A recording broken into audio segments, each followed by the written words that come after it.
A woman young and old, William Butler Yeats. I father and child, she hears me strike the board and say that she is under ban of all good men and women, being mentioned with a man that has the worst of all bad names. And thereupon replies that his hair is beautiful, cold as the March wind his eyes. 2. Before the world was made, if I make the lashes dark and the eyes more bright and the lips more scarlet, or ask if I'll be right from mirror after mirror, no vanities displayed, I'm looking for the face I had before the world was made. What if I look upon a man as though on my beloved, and my blood be cold the while and my heart unmoved? Why should he think me cruel, or that he is betrayed? I'd have him love the thing that was before the world was made. 3. A first confession. I admit the briar entangled in my hair did not injure me. My blenching and trembling, nothing but dissembling, nothing but coquetry. I long for truth, and yet I cannot stay from that my better self disowns. For a man's attention brings such satisfaction to the craving in my bones.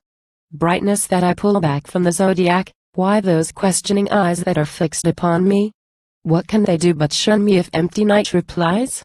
For her triumph I did the dragons will until you came, because I had fancied love a casual improvisation, or a settled game that followed if I let the kerchief fall. Those deeds were best that gave the minute wings and heavenly music if they gave it wit. And then you stood among the dragon rings. I mocked, being crazy, but you mastered it and broke the chain and set my ankles free, St. George or else a pagan Perseus. And now we stare astonished at the sea, and a miraculous strange bird shrieks at us. Consolation no, but there is wisdom in what the sages said. But stretch that body for a while and lay down that head till I have told the sages where man is comforted. How could passion run so deep had I never thought that the crime of being born blackens all our lot? But where the crime's committed the crime can be forgot. 6. Chosen. The lot of love is chosen. I learned that much struggling for an image on the track of the whirling zodiac. Scarce did he my body touch, scarce sank he from the west, or found his subterranean rest on the maternal midnight of my breast before I had marked him on his northern way, and seemed to stand although in bed I lay. I struggled with the horror of daybreak, I chose it for my lot. If questioned on my utmost pleasure with a man by some new married bride, I take that stillness for a theme where his heart my heart did seem, and both adrift on the miraculous stream where, wrote a learned astrologer, the zodiac is changed into a sphere. 7. Parting. He. Dear, I must be gone while night shuts the eyes of the household spies. That song announces dawn. She. No. Night's burden loves bids our true lovers rest, while his loud song reproves the murderous stealth of day. He. Daylight already flies from mountain crest to crest. She. That light is from the moon. He. That bird. She. Let him sing on, I offer to love's play my dark declivities. 8. Her vision in the wood dry timber under that rich foliage, at wine dark midnight in the sacred wood. Too old for a man's love I stood in rage, imagining men. Imagining that I could a greater with a lesser painless wage, or but to find if withered vein ran blood, I tore my body that its wine might cover whatever could recall the lip of lover. And after that I held my fingers up, stared at the wine dark nail, or dark that ran down every withered finger from the top. But the dark changed to red, and torches shone, and deafening music shook the leaves. A troop shouldered a litter with a wounded man, or smote upon the string, and to the sound sang of the beast that gave the fatal wound.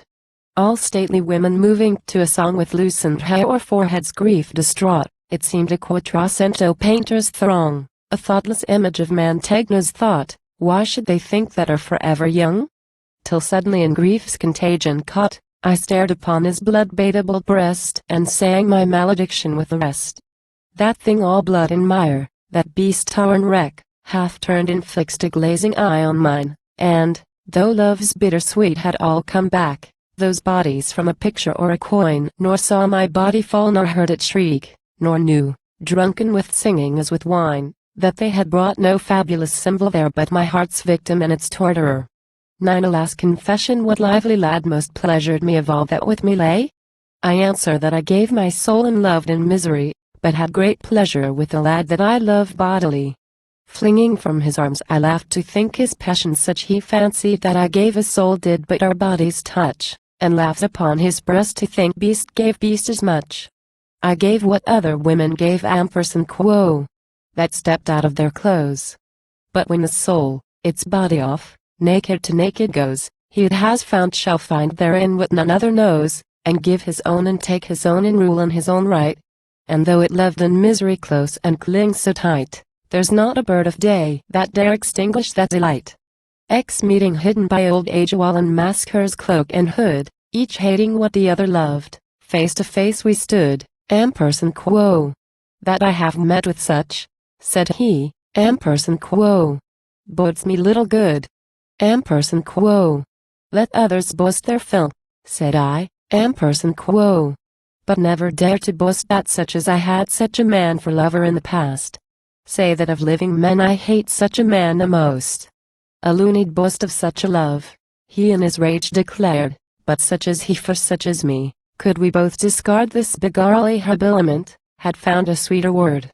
11 From the Antigone. Overcome, O bitter sweetness, inhabitant of the soft cheek of a girl, the rich man and his affairs, the fat flocks and the field's fatness, mariners, rough harvesters.